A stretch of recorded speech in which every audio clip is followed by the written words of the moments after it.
Hi, this is Andy Filipiuk in Toronto for the week of July the 30th. One of the questions we keep asking is how is it that the U.S. can run a $1.3 trillion deficit and at the same time have the Federal Reserve winding down its balance sheet? I mean, where is the money going to come from to finance the deficit?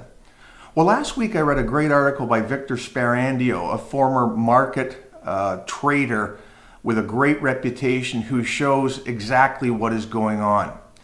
With the crisis of 2007 to 2009, the policymakers changed the rules such that commercial banks such as JP Morgan, Wells Fargo, etc.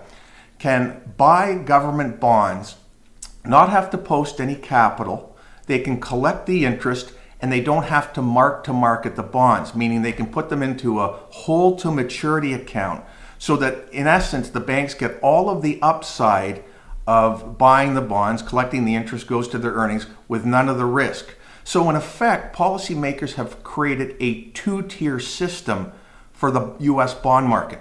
Now what we've seen since the beginning of 2015, the Fed has winded down about $210 billion from its balance sheet, and US commercial banks have increased their US government holdings by $500 billion. So they've more than made up for the slack created by the Federal Reserve.